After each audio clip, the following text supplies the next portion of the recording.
Oh, this is fantastic. This is going to be great, man. This is going to be good. This is going to be the best dumpster fire you ever saw. Right?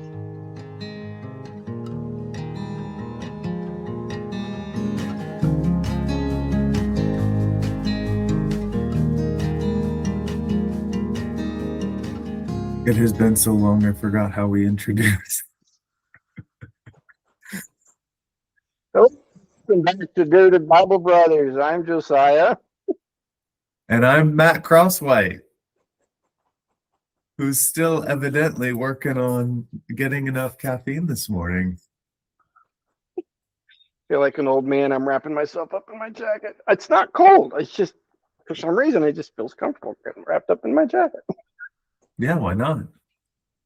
It, We're finding that now that we've crossed 35, it's like creature comforts. Like, I get it. And the other day, oh my gosh, Christy was razzing me so bad because I actually tucked my t-shirt into my sweatpants. oh, you did It's like, not. wow. Wow. Is it time to go to the retirement home, sir? Have you taken your meds tonight, sir? Fantastic. Honestly, I didn't even do it on purpose. It was just like I don't know how it ended up that way, which is I hope she probably took an old pictures. timer would say. Please tell me she took pictures. No, thankfully there is no Oh, photographic evidence. You did just that get my is, confession of it, so you know it happened, but there's no photographic evidence. well, that's It's all fantastic. circumstantial. Well, hey, let's see. It's been over a year since our last update. Please tell us how things are going for you in Israel. Yeah, so um, my family and I, my wife and our son, are living in Israel, specifically the French Hill neighborhood of Jerusalem, walking distance to Hebrew University, where I'm studying right now, getting my second master's degree, which is highly comedic to me. Yeah, Because how so? I was a BC average student in high school. My sister was the one with straight A. I think she graduated high school with like a 4.2 or a 4.3 GPA. She went on and got double bachelors at the same time, criminal justice, homeland security, and criminal Wow, justice law enforcement. dang. You And go, here, girl. yeah, she's brilliant. She works extremely hard, but she chose to stop after her double bachelor's. And here I am getting a second master's. And both of my masters, it's been interesting how I got accepted at the university. Like my first one, when a pastor friend and a mentor at the time, um, I was single and young, and he said, if you ever consider going back to school, now would be the time to do it. And I distinctly remember telling him, I didn't enjoy college the first time I went through it. Why would I do it again?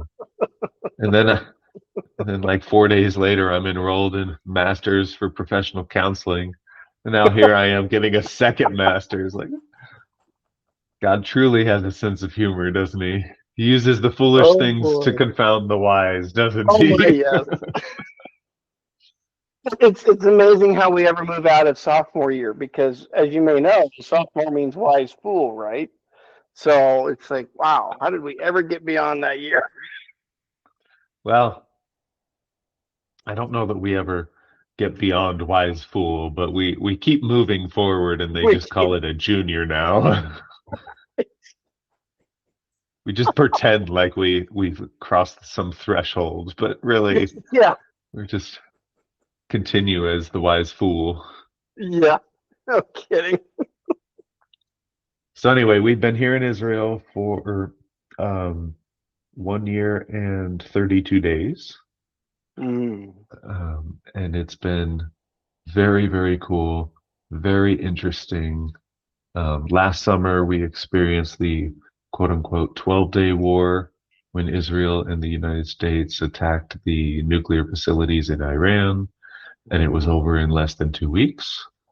And as of today, in recording this, we're now almost a month into the current conflict with Iran. Right. And so I don't know how much geopolitics you want to talk. I am curious. What is your gas prices there right now? Um, so I gotta tell you about these friends of ours. 'Cause normally I would not be able to answer that because we don't have a car. And Yeah, okay. and it's been Yeah. a great delight. I love driving. I grew up in a family where cars were a big deal. We did race days at Laguna Seca Raceway and what now Mazda Raceway and Thunder Hill in Northern California and stuff. And my dad built custom cars. And Mm. I drove multiple classic cars in high school. And so, but it's actually been really nice not having to drive. Uh-huh. Um, Israelis drive like me. They're just as crazy on the road as I am, so that's not an issue. But it's just nice not having to navigate a new place. Oh, And sure. Oh, yeah, yeah. Oh, that makes sense.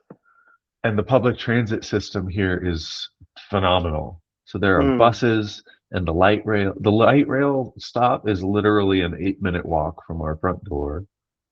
So Wow. we Okay. could get and then we could either bus or light rail to the main train and go anywhere in Israel we wanted.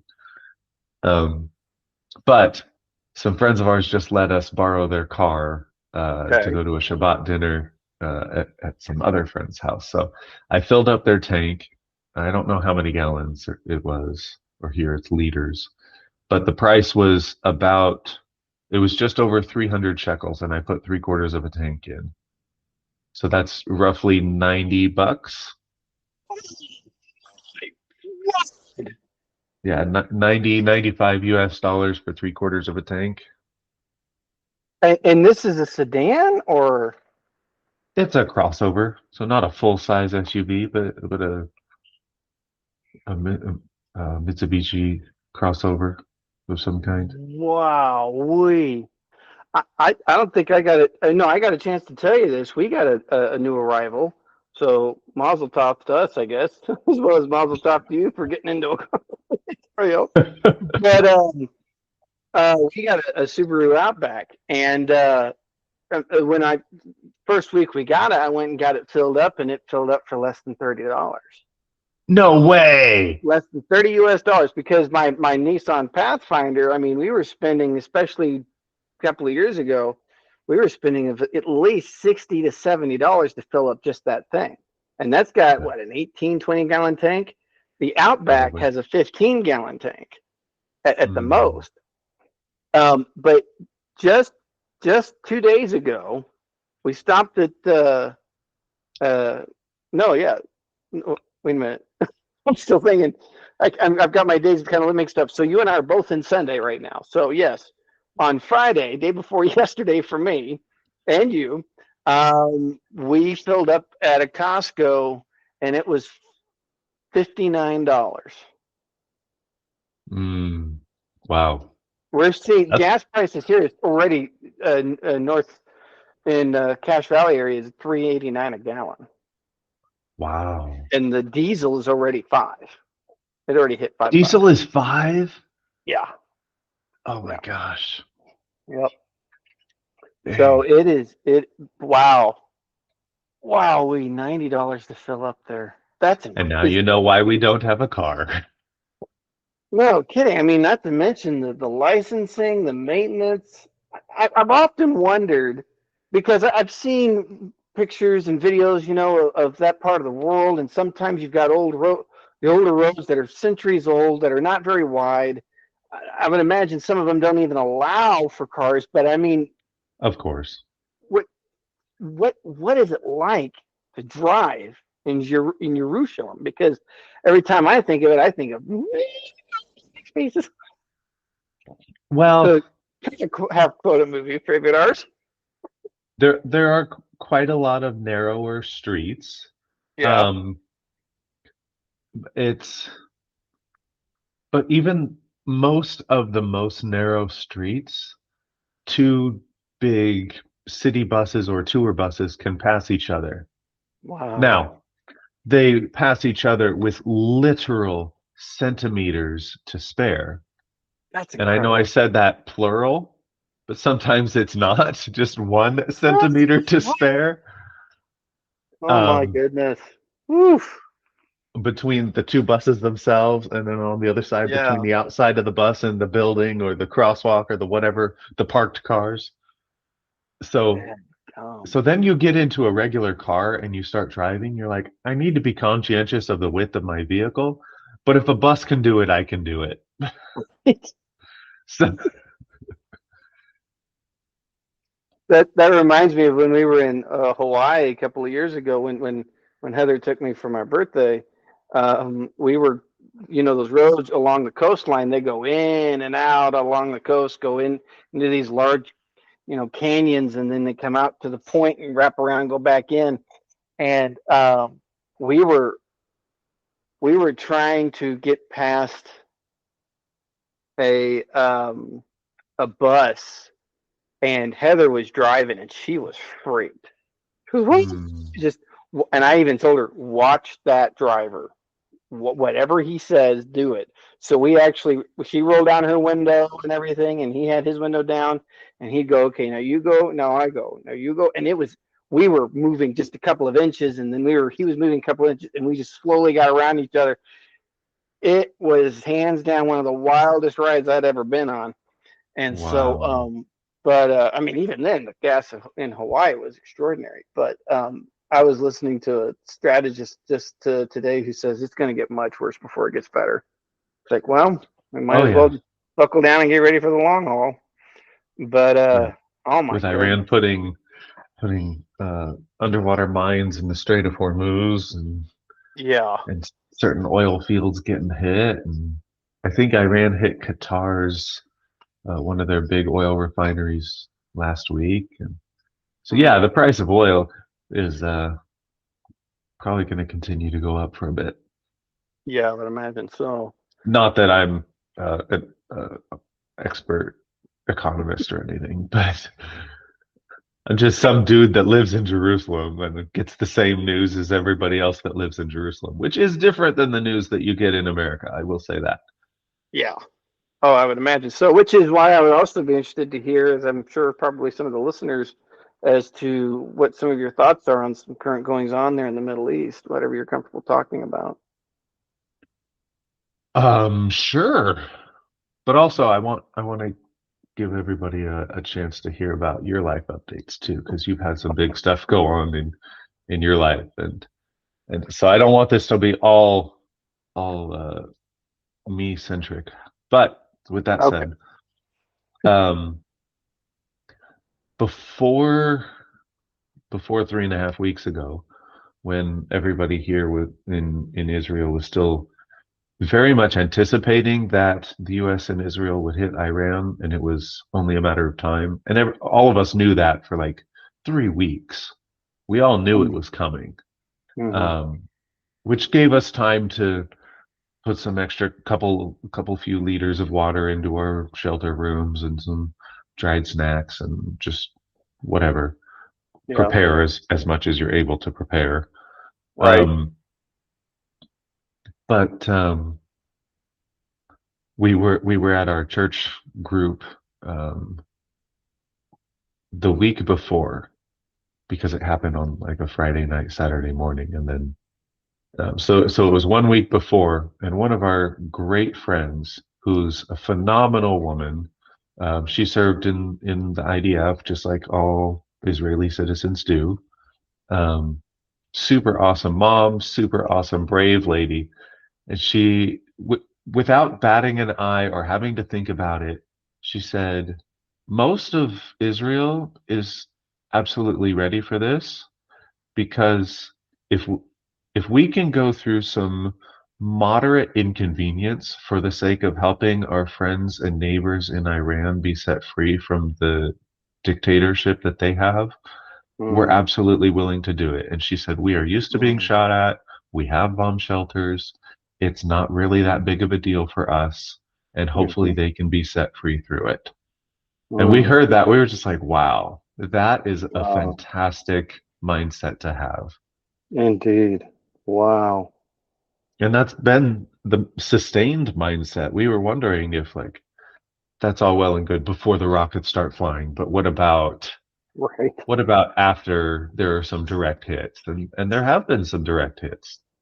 And in Mm, fact, just last night, as of recording this, just last night, one hit a direct hit in a neighborhood in southern Israel, and at least 100 people are injured. They're still looking for people under the rubble. mm, There's been, I think, two direct hits in Beit Shemesh, which is just on the other side of Jerusalem from us. We mhm, we don't live in, okay, geographically, we live in East Jerusalem. But when you say East Jerusalem, that has a whole lot of political connotation that we're not going to go into right now. But so if you're looking on a fair. map, we are on the eastern side of Jerusalem. Okay. And Beit Shemesh is to the west of Jerusalem. So it was a little ways away, but we've had shrapnel come down in our neighborhood and land on people's cars and rooftops. And sometimes the Mhm, shrapnel is the size of a car muffler, so it's the size of a 2-liter bottle of soda. And sometimes the shrapnel is the size of a semi truck. Um, but we don't feel afraid in the slightest. Like I said, we have a bomb shelter room in our apartment. We're very, very fortunate that we have most newer apartment buildings have a mamad or a shelter room in the apartment. mhm, Um, but a lot of our friends don't. When the siren goes off, they all go however many floors down their building into the basement. And if it's in the middle of the night, you wake the kids up and grab them a blanket and carry them down or walk them down the stairs, 4 or 5 flights of stairs to the basement. We are very, very fortunate to have a room in our house or our apartment.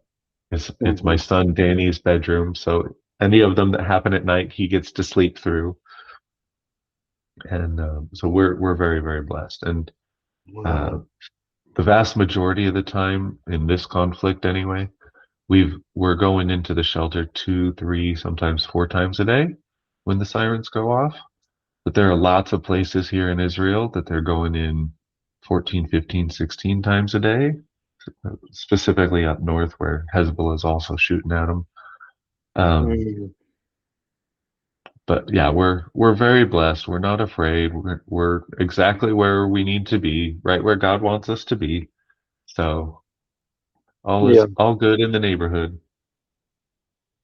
Wow. And the wife and child are doing well. They are. We're all still learning Fantastic. Hebrew. Um, I love Danny. Danny's, He's repeating those lines. That was fantastic. yeah. Before we started recording, Danny got to say hi to Uncle Josiah. Yeah. Um, his kindergarten has not resumed, so he's been home from school for the last almost month. Yeah. Um, which honestly, and for a lot of Israelis, we only have the one kiddo. For a lot of Israelis, that's the hardest part of this conflict is Oh, having all the kids home, and sure. Oh everybody. my. We have one family that's very dear to us. They have 5 kiddos, 4 of whom are old enough to be in school, and the Mhm. dad works in high tech. So he said it's a good thing I have so many extra old laptops laying around because all of the kids have to be on Zoom certain hours of the day for their school. I don't know how Yeah. their Wi-Fi holds up. It probably doesn't. It probably crashes every once in a while, but um, I and believe it. poor guy, he's trying to work from home and trying to focus and get things done. So honestly, that's the biggest inconvenience for most Israelis right now is navigating family and the work from home situation. It's not. I don't get me Wow. wrong. The people that have been affected and lost loved ones from rockets or been injured from incoming rockets and drones, obviously that doesn't apply to them. But that's not Yeah. the majority of Israelis. Hmm. Wow. That's wow. That is a huge blessing. Has Danny gotten you? So he's gotten pretty used to this. Is he Oh yeah. okay? I remember one time you told us that it was having party time. We'd be having fun and games, but sometimes that doesn't always happen if there's not coffee involved. Right. Well, when we first moved here, there was no active. Well, Israel was still in the Gaza Strip, just like they are today, but there was no active incoming rocket fire when we were first moving here. Right. So, but we knew that there was a potential for it. We were getting an apartment, renting an apartment that specifically had a mamad in it. That just comes with the territory. So, when we Right. were coming over here, we told him that sometimes there will be times when the siren goes off, and what that means in the community. Uh, I know. Okay, I thought I might have heard it just there in the background, um, Oh wow. Okay. but usually it alerts on the phone first, gives us 8 to 10 minutes early notice. Lately it's been like 4 or 5 minutes, but anyway, Oh, so we told him that there would be an alert in the community, and what that means is that it's party time, and we all run into Danny's bedroom. We turn on music, and we have a dance party. And so we first move here. We all get over our jet lag, and I think it was like 3 or 4 or 5 weeks before we got our first siren. And he was a little bit nervous. He was like, What is this?" And we're like, "This is what we were talking about. This is party time. Let's go to your room, buddy. Come on, it's party time." And I had gotten on Temu this cheapo little like disco light that plugs into a USB. So we okay. plugged that in his room, and we're turning on Paw Patrol music. So we've got Putt Putt Boogie playing, and we're dancing around. And and then it only lasts like 8 or 10 minutes. And he was so disappointed because he wanted to dance and party. That night at bedtime, he prayed, "Lord, can we please have some more dance parties in Oh my no. room?" It's like, well, okay, wait a minute, wait a minute. I'm glad we did it so well that he's not afraid. However, let's not pray for more of these. Amen to that. Oh, that's But fantastic. so we came last February, and then in June is when the 12-day war happened. Uh, I honestly don't know if everybody else is calling it the 12-day war, if that's how the history books are going to remember it. But anyway, last June is when that conflict happened, and we finally told Danny what was really going on, and that because we were having to go in much more frequently. And so we were like, okay, so there's some people that really don't like Israel because they're Mm. God's chosen people, and they're shooting rockets and missiles at us. But we are exceedingly safe. We're super, super safe here in your room. This room is super reinforced. That's why we come in here. You know how your bedroom, your mom and dad's bedroom is like a normal wooden door, right? Yeah. You notice how your bedroom door is a giant metal door with a big old metal handle. Yeah, that's because Yeah. we're super safe in here. So that's what's going on. We can still turn on music, we can still dance, but just so you know, that's what's actually happening. Because at that point, we were actually hearing the explosions of the interceptor rockets from the Iron Dome system Oh and the wow. David Sling systems.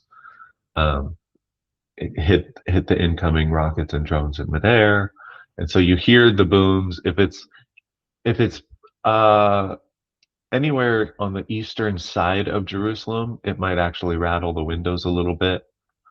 So we were hearing those, and so we had to explain what that was. It's not just a dance party. Sorry, buddy. It's also we're in here Right. having a dance party in spite of what God's enemies are doing. Yeah. Sounds like he handled it well though. Yeah, he's a trooper. And now he's such a big boy that when the super loud alert goes off on the phone, Uh-huh. he doesn't even stop what he's doing. He'll be painting or doing a craft, and he goes, "It's just the early warning, guys. No big deal." See, that's the thing about kids is that they've got this resiliency that just that just and it's kind of humbling for one, and two, it's impressive, and three, it's inspiring. It's like, okay, we're Yeah, gonna take this in stride, and it's not gonna interrupt the paint bleeding over the line. exactly. Exactly. Oh my goodness. And Christy, her classes got interrupted too, but sounds like you guys are just getting to have a lot of family time together. I'm sure she's enjoying that. Well, I'm sure you both are. We're both enjoying the extra family time. Yeah. It's also still a challenge to have an Energizer Bunny for a son in a confined space and not be able to send him to kindergarten where he can go run it off with his friends. But Yeah. but Yeah. yes, by and large, we're doing very, very well. My semester has started, um, and so I'm entirely by Zoom. So I sit at my desk many hours of the day. Ugh, Um, that gets tiring. I did an it entire does, degree online, and it can get tiring. Oof. yeah. My counseling master's was online, but honestly, it feels a lot like COVID protocol, except Yeah. less Right. less less strict when it comes to going to the store. Um, Ah, sure. you can still get out, you can still walk past somebody in the store without fearing them breathing on you or something. So Mhm. so all of that is still normal. You can still go out and take the dog for a walk, but as far as like being at home, Yeah. especially it's been raining this last week, so we're like confined indoors. And what's the you mentioned that one lady, which I really love that perspective, but what's the general attitude of people on the street or in the grocery store? Is it just life as usual? Oh yeah, and it was last summer during that conflict too. Most Mm, Israelis, um, it's it's it really is quite nonchalant. okay. And if it's not specific, I was gonna say if it's not specifically your neighborhood that gets hit, but also it seems that because Israel's such a tiny, tiny country, it's the size of New Jersey. Hmm. Um, everybody seems to know everybody, so everybody is somehow impacted by an Oh, injury that, or a loss of life. yeah, yeah. But at the same time, everybody is fairly nonchalant about it affecting their daily lives. Mm, hmm. Yep, here comes another drone or a rocket. We're gonna go in the shelter and continue our game of go fish and just wait it out. And then when it's done, and hope that I turned the fire off on the stove because I was in the middle of cooking dinner. And then when it's done, the house might be filled with smoke because I burnt dinner and we'll do something else. Or if I turned it off, it'll be fine. And then they just go about their normal Yeah, lives. yeah. Oh, wow. Kind of have to at that point. Although I do not know exactly, but I can appreciate the feeling of what that's like, what that could be like, given just even last year. But oh my goodness, it's just the constant reminder of that. I remember watching some documentary of kids in Africa, constantly just dealing with death, even at 8, 10 years old, forming little family groups in the streets, and just the maturity and just the functionality of knowing this is what's got has to happen today. Now, Hmm. one of the kids that I'm waking up with could be dead by the end of the day, could be. And I mean that this was 8, 10, 9 year olds that were saying this. It's just and it's a Yeah. sad reality, but I think for a lot of honestly, I'm going to say for a lot of Americans, it's just reality itself. For Americans, it's like, well, this just doesn't sound real. Well, of course not. But then at the same time, that doesn't mean what we have is actually all that real either. But I mean, maybe a philosophical opening. Anyways, uh, there's different types of conflict. There's different types of discomfort. But I mean, to have your life threatened so frequently throughout the day, you just kind of go, yeah, okay. What worse can you do to me? I mean, yeah, sure you can kill me, but still, what more could you do? Yeah, exactly. Just like what the Savior said. Don't fear Yeah, those who can take your life, but that's it. All, exactly.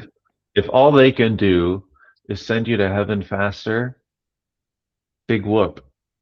And Yeah, honestly, it's not even faster because the number of days that you have here is already written. It says so in the Yes. Psalms. So Right. how you get there, whether it's an undignified seeming way of a rocket or stepping off a curb and getting hit by a bus, or it's a Right. seemingly more dignified way of passing as a little man in your sleep, whatever, Hmm. uh, it doesn't really matter because No. as the scriptures say, this life is a vapor, and the harder you try and grab onto it, the quicker it'll slip through your fingers, and Right. it is exceedingly temporary.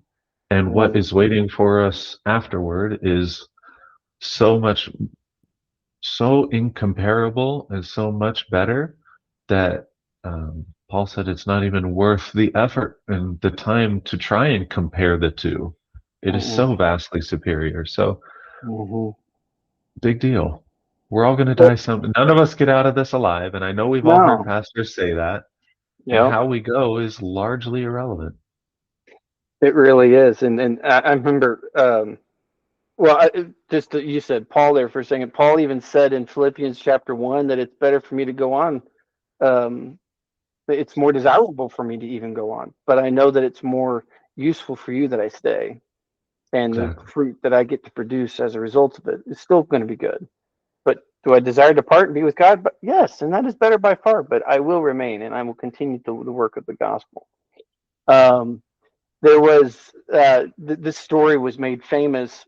I think more recently famous, I should say. It was famous back in its day, but it was made more recently famous by Frasier, the TV show, where he repeats the story of a woman who decided how she wanted to be found when she died.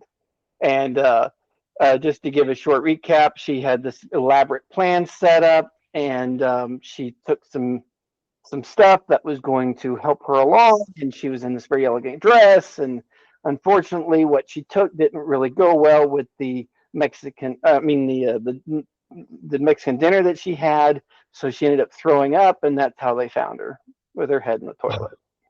Oh So no. I mean, it can be very Best laid undignified. plans, right? They'd be, they'd be very undignified. But oh my goodness, just that stark reality. You realize, okay, you know what? I mean, that's where you get to look at life and go, this is what do you want to make of it, and how do you want to make it? I mean, that's going to be some pretty strong questions, and it's not really questions that a lot of people are forced to ask in a lot of Western civilizations, just simply because it's not there a lot. But when it does happen, it's such a reviving experience that you look at life and go, you know what? Even the simplest thing can be significant, and I want to make full use of it and take full advantage of it. And it's not even just for personal; it's even for someone else, especially. I can say that for my own kids, for that matter, Mhm. especially for my kids. I mean, just be able to see them happy and thriving is what a lot of parents want, right? That's what they're learning for. What's That's that right. old phrase? Old men will plant trees that they know they will not sit under. Mhm. And there's another one where it talks about certain ages create certain men, and then certain men create certain ages, and then it brings, it's just that Yes. full cyclical pattern that Hard happens. times create hard men.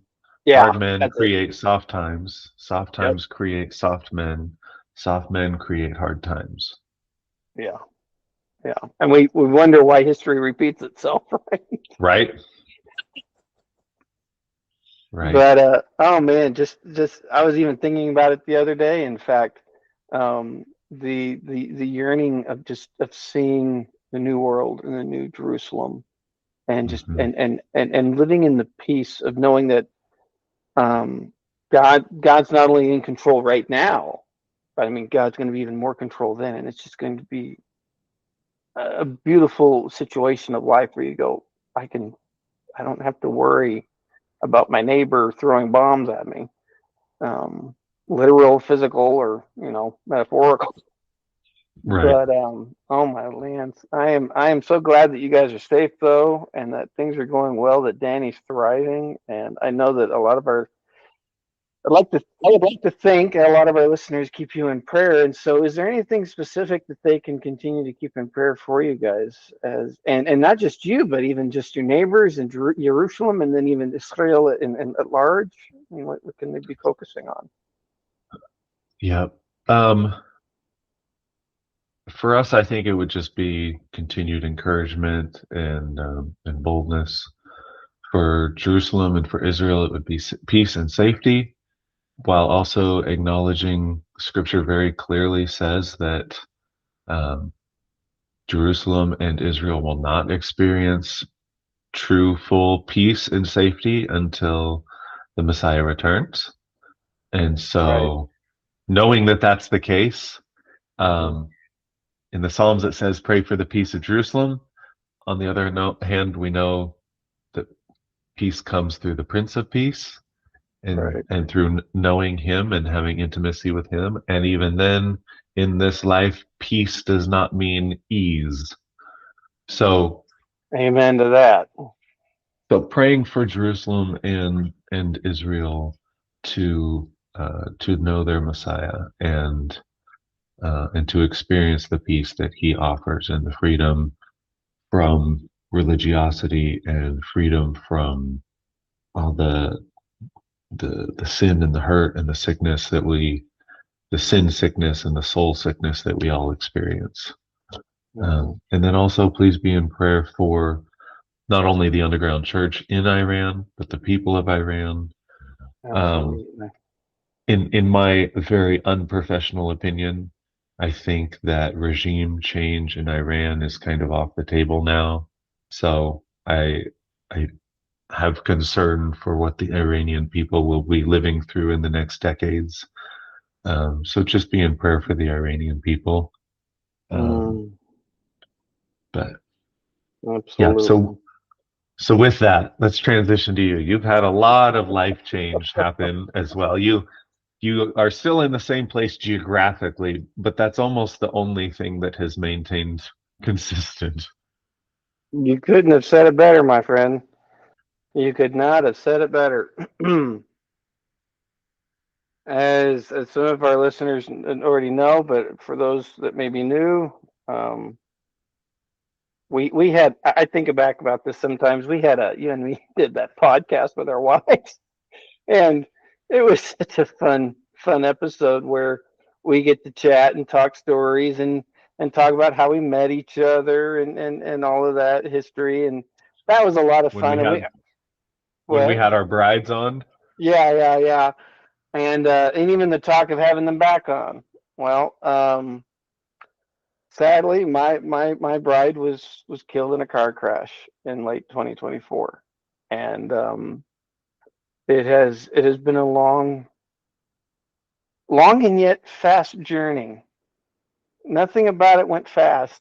Nothing about it went fast, right? but it's just amazing to get to this point and realize, wow, it's been 15 months and 7 days since she passed, Mm, and the it's hard to sum up everything that's happened in the past 15 months. mm, A lot has changed for my children, especially. They've been met with some very harsh realities of life. They've also, thankfully, I will say thankfully, been met with the situation to be able to make some personal decisions about what they're willing to step into as people. And eventually, I think as adults, I think they're getting put in a position I think that's going to help them step into a maturity that will be um, unlike most mm, people, if I may say that so boldly. I don't say that easily. This maturity came at a great cost for both of them, but and we all of last year we had a lot of fascinating things happen. We did get to go on a road trip, which was really nice. We had some friends that say, "Hey, you know what? We've got this cabin on a lake up in Michigan. It's yours for however long you want it." So we went up there for 2 weeks We had an absolute blast doing that. We even did a Excellent. trip down to Texas, but that was very specific so that I could do some intensive counseling. I did 36 hours of counseling over a weekend. It was very intensive Gestalt method. So it's the popular methodology, which your professional counseling background would understand is one of the primary uses. One of the primary uses of Gestalt is for grief. Um, and so that ended up being very fruitful for multiple reasons, which I'll get into in just a second. But we we had we had the kids recovered. I won't say quickly, but they recovered um, sooner than I did, Mm. and which kind of makes sense because I had between the professionals and the average Joe on the corner logging up and saying, well, when it comes to death, you want to label it this way. And you want to, I mean, all the advice, I appreciate all the advice and everything. But I will agree with one thing that a lot of people said that the death of a spouse is the hardest death, is the hardest loss ever experienced.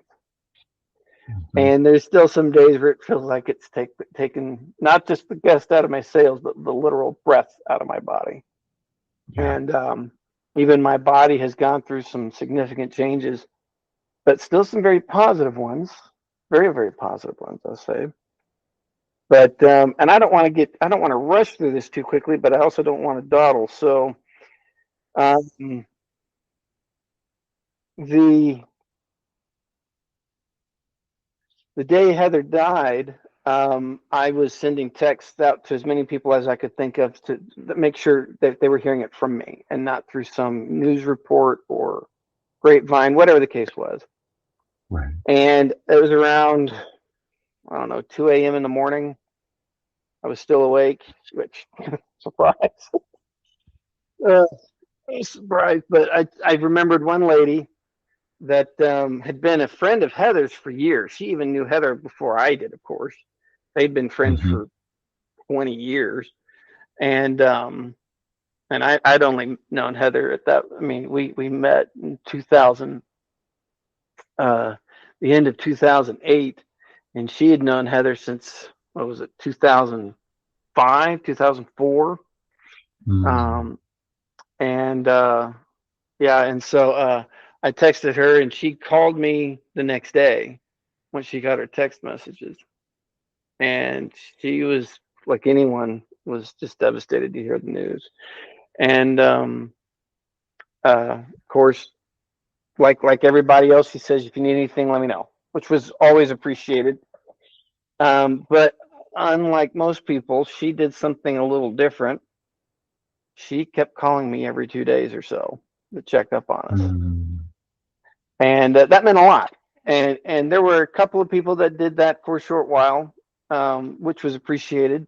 And I'm not holding anything against anyone for however long they asked or anything. Of Everybody's got course. everybody's got lives. I actually wrote something and I shared it at one point with some people about how the death of a loved one, there's degrees of impact. You just think of it like the atomic bomb. The people closest to the Mm. epicenter is going to be hit first with it and be hit the most with it, and for the longest time, you know, with the exception, as everybody's going to be impacted by the bomb, to say Of the least. course. Everybody's going to have an impact, but the people at the epicenter, I mean, that's going to those are the people that's going to get hit the hardest, hit the longest, and lasting. They're the ones that are going to be reminded every second, right, that Right. something tragic has happened. Um, Absolutely. and so we get into January, and it was January 17th, I believe it was, and she was driving home from a date. She went on a date with a guy that night, and just a little background. I've actually known her too. She when I was a children's pastor at a church, she was actually one of the volunteer teachers. She was a phenomenal teacher. Um, And so I had known her for a while. I met her 1 week before her daughter was born. And so Mm, I knew her children growing up, and they knew me. So I sure. think some people are already kind of getting the hint. Um, yes, some things fostered between us, and they bloomed and blossomed. And as of this past Christmas, Christmas Day, in fact, we had a spiritual elopement. It I was love it. not something either of us expected whatsoever. And it's fascinating how God used our own children. She has two. I have two. She has a boy and a girl. I have a boy and a girl. And Mm, God used all four of them in some ways we were not expecting at all. You would think that kids would be a little bit more, hold on, put the brakes on everything. And sure. there was a little bit of that, but it wasn't so much as far as no, you shouldn't be getting into a relationship with him. It was some other things, but the encouragement and the support we had was really quite phenomenal. And so she's now asleep inside, along with the kids, and it's she even went on the trip with us to Michigan, and she has been, I you never stop to ask yourself, can you love more than one person as much as you love one person, with everything you've got, right? Is that possible? And I remember growing up and even asking the question, well, could Jacob really have loved two wives? I mean, really? I mean, yes. Um, let's see, Abraham had more than one wife, but then again, not at the same time. But still, I mean, you still ask the question, well, can you? Well, I've unfortunately had the reason to have an answer to that question. And yeah, it is possible. It's a different Mm, me. I was able to love Heather with everything who I was when I met her, and for everything that she and I became together as each other and as a yeah. couple.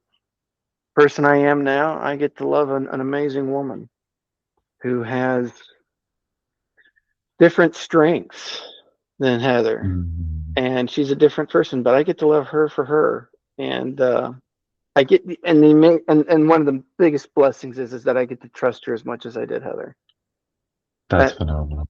that is phenomenal. And I hear, I'm going to label it this way. I hear horror stories about widows and widowers trying to get back into dating, let alone getting married again. Yeah. And I truly believe this is a God thing that happened. And if there's one thing that I would like to reiterate, just for anybody who's ever been discouraged and wondering, is God even still at work, and let alone is there anything that in life that can ever be good again? I can fully attest to the fact that yes, God is at work. He's very faithful. He's more faithful than you'll ever realize until these moments happen and you realize he's still there. Yeah. He is still there. There's that what was that, 20 25 years ago or so, there was this famous picture done of two footprints in the sand, and there was a poem right there, and then suddenly it's just down to one footprint right in the sand, Yeah. and the poem One set. basically, yeah, one set, yeah, one set, and then the poem basically says you're walking along with Jesus, and then the reason why there's only one set going forward farther down the beach is because now Jesus is carrying you. Well, I've had moments in my life where I've wondered, are you even there? And then he's showed me in spades, oh, yeah, I was there and I was crying with you. Hmm. And he has remained ever faithful. And I am just so incredibly grateful for that. And as a result, it's definitely deepened my relationship with God in some amazing ways. And and it's made me incredibly more grateful to the blessings that God's brought in my life. Um, some of our listeners may remember some of that one time when we talked about our testimony. When I was 19, I tried to kill myself, and for anyone that's tried to commit suicide, it's kind of hard to be able to look forward and have any sort of future thinking or future mindset.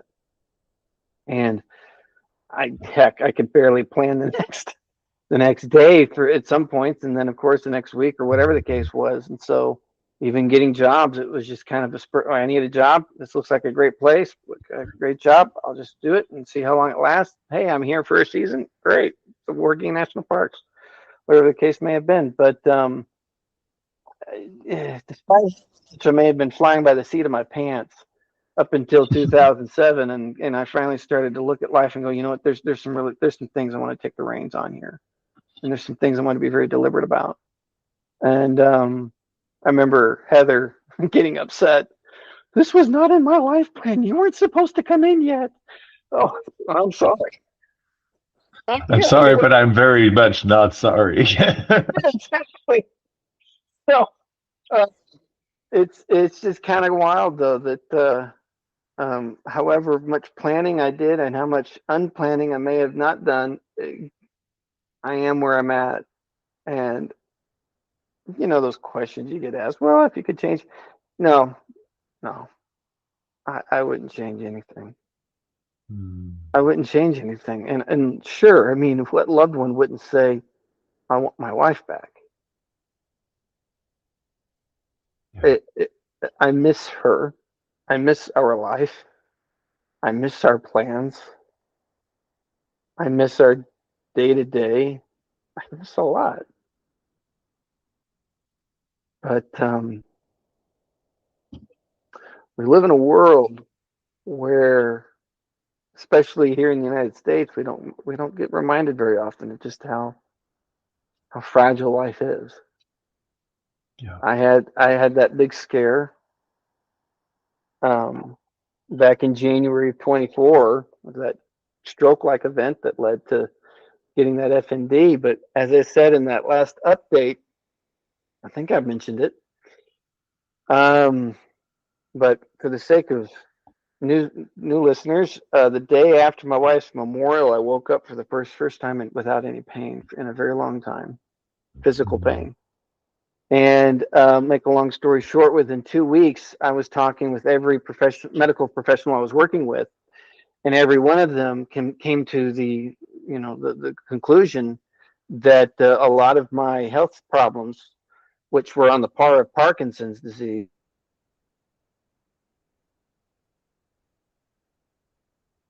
have no known cases of where anything like it's ever come back. So I don't know. They say we can't say definitively, but we can say confidently, live your life, enjoy it. And I went from I lost,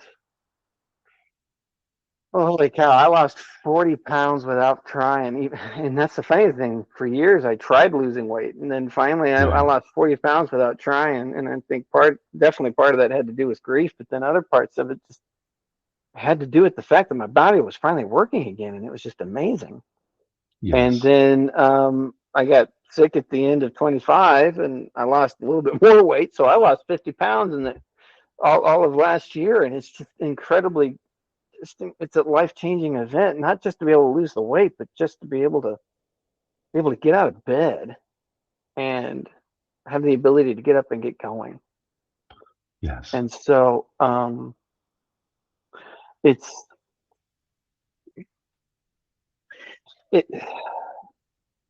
been a process, to say the least. We are 15 months and a week into this, and the court, everything with that side of things, has just, we haven't even gotten past discovery yet, and this has been going on since The court in relation to September, my wife's death. right, the automobile crash. Yeah, the automobile crash. The young man actually, after hitting and killing her, his son died 10 days later on Christmas Day. He's 9 months old as a result of the crash. And then 4 months later, I believe it was, he got into another car crash and caused significant property damage and then fled the scene. when they got him into court and they're trying to find probable cause. I mean, what's the reason to keep him in jail? Because he was already denied bond initially when he came in to court voluntarily. The funny thing is that the judge actually didn't really make the connection that two cases were together, and that it was the same person.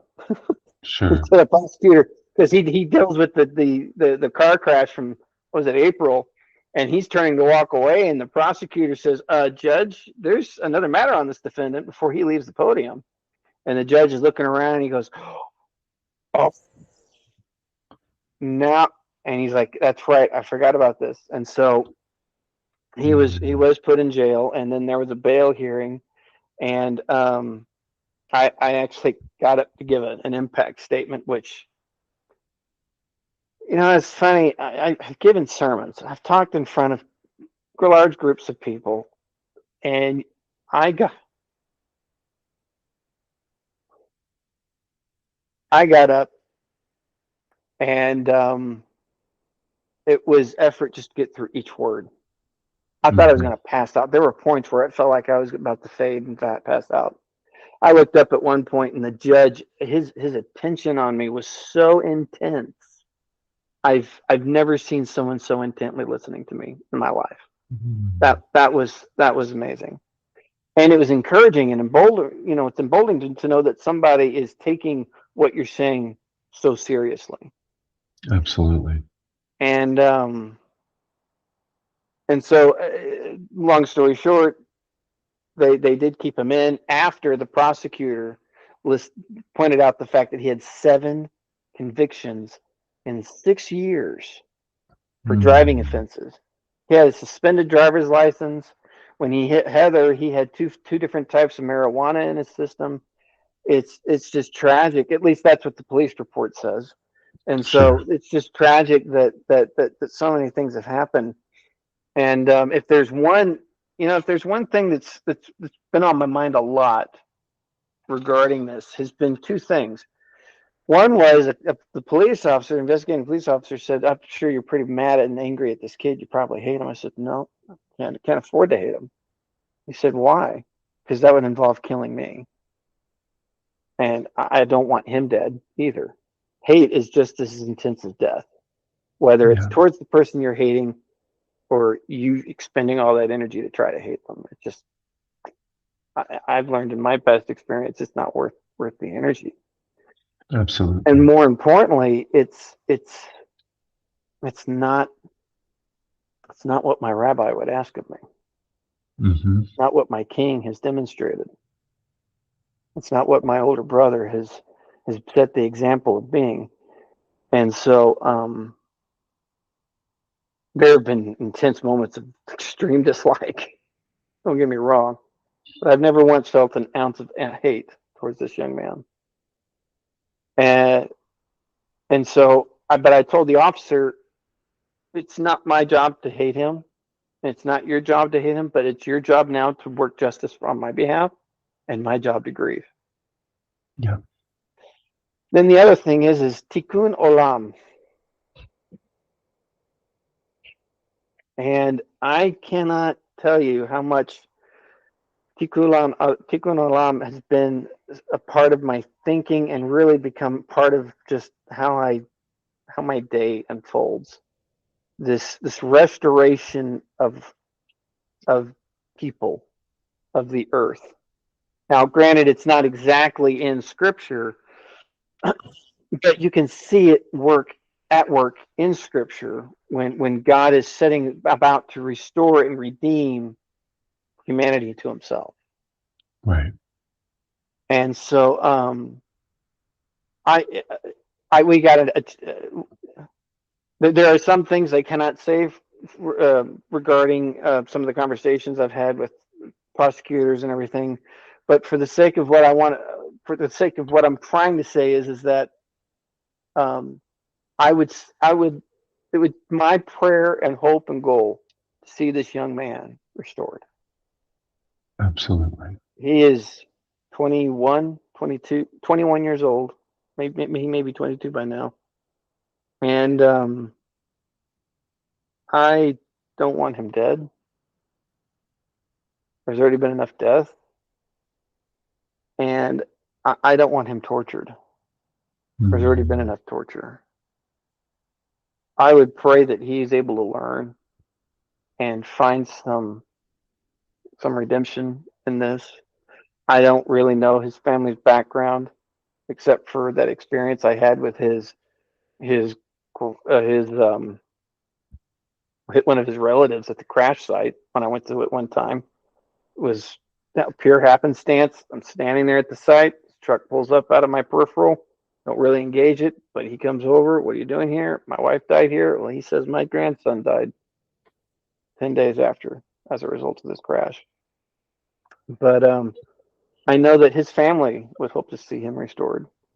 And so that's my prayer and goal. And not only just that's my prayer through this entire court thing, but on top of that, it's also my goal when I know that I'm going to have to stand up again in court and give another impact statement to see what will result of this young man's life for the near future, whether jail duration, whatever the case may be. I pray he's able to take this seriously and actually learn from it. And so, but combined with getting an amazing woman in my life and seeing my kids grow to the point where my son is now as tall as me. Oh my goodness. And as a teenager, and my daughter enters into teenage years next year. My son starts high school this coming fall. It's just wow. Life keeps going and I get to remain a part of it. And so I'm incredibly, incredibly grateful for that.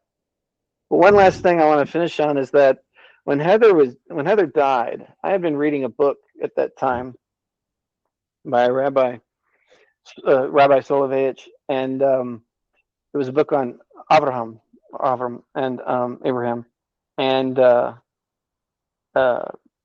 one of the things he points out, and I'd read a little bit about this, but he got into a little more detail than I had read with other rabbinic as well as just any scholarly source, was that during the Akeda, I mean Abraham and Isaac, Abraham and Yitzhak going up the mountain, Abraham says 3 times the word Hineni, which means I am here.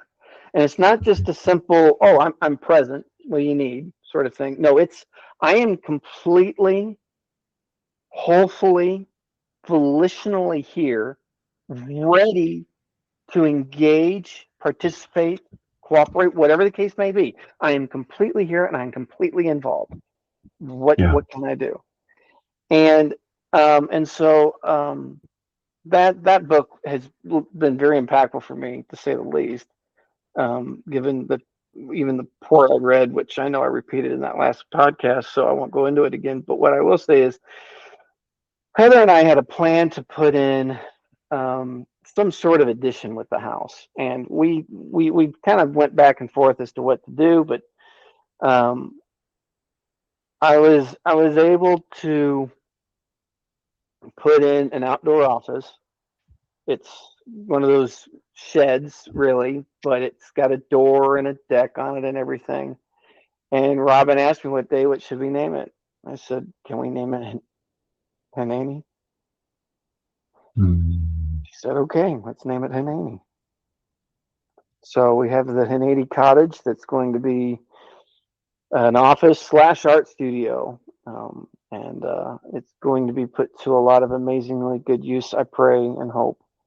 We've already got a lot of plans for it. She's already got art classes that she's developing, and then I'm already been working on getting to a point where I might be able to do some teaching.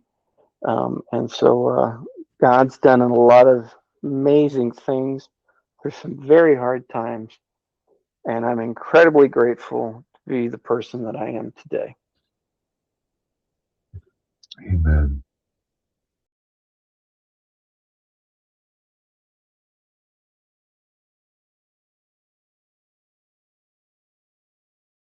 it's quite late on your end, so we should probably let you go. Let our listeners have their day back. But with that said, we are hoping to, on a somewhat regular basis, resume recording. Can't Yeah, necessarily promise that it will be weekly, but we are very much hoping to get back to doing this. So if you are finding this podcast brand new, welcome. We appreciate that you're here. We have a small archive of stuff you can go back and listen to. If you're one of the people that's been listening for a while and your podcast app just surprised you by saying there's a new episode of Bearded Bible Brothers, welcome back. And we hope to be making more of these for you to listen and to hopefully grow closer to God and grow in maturity toward your friends, family, neighbors. Just become who God wants you to be. So we are hopeful for that. Again, can't make promises on exactly how regular, weekly or biweekly or something, but stay tuned. absolutely. And in the meantime, please keep Matt and his family. Please keep all of Israel in your prayers. And there's a lot going on. And as any generation has often wondered, could this be it? Could we be the last generation? You know what? We don't know. But what we do know is that despite all the human conflict, God is still who He is. He's still doing what He does, and as a result, we can continue to ground ourselves in who He is and what He's doing. And I am just so thankful that we have the opportunity to join in conversation. And so that's what we want to continue to encourage. Our email is still the same. We still have it. If you have any questions, thoughts, concerns, arguments, debates, Yep. still wondering whether or not we still have our beards, which yes, we do. Please feel free to email us at beardedbiblebrothers@gmail.com. And we look forward to hearing from each and every one of you. And we pray that life continues to be the best it can be, and that you can continue to see God at work in everyday life. So God bless, and we'll see you next time.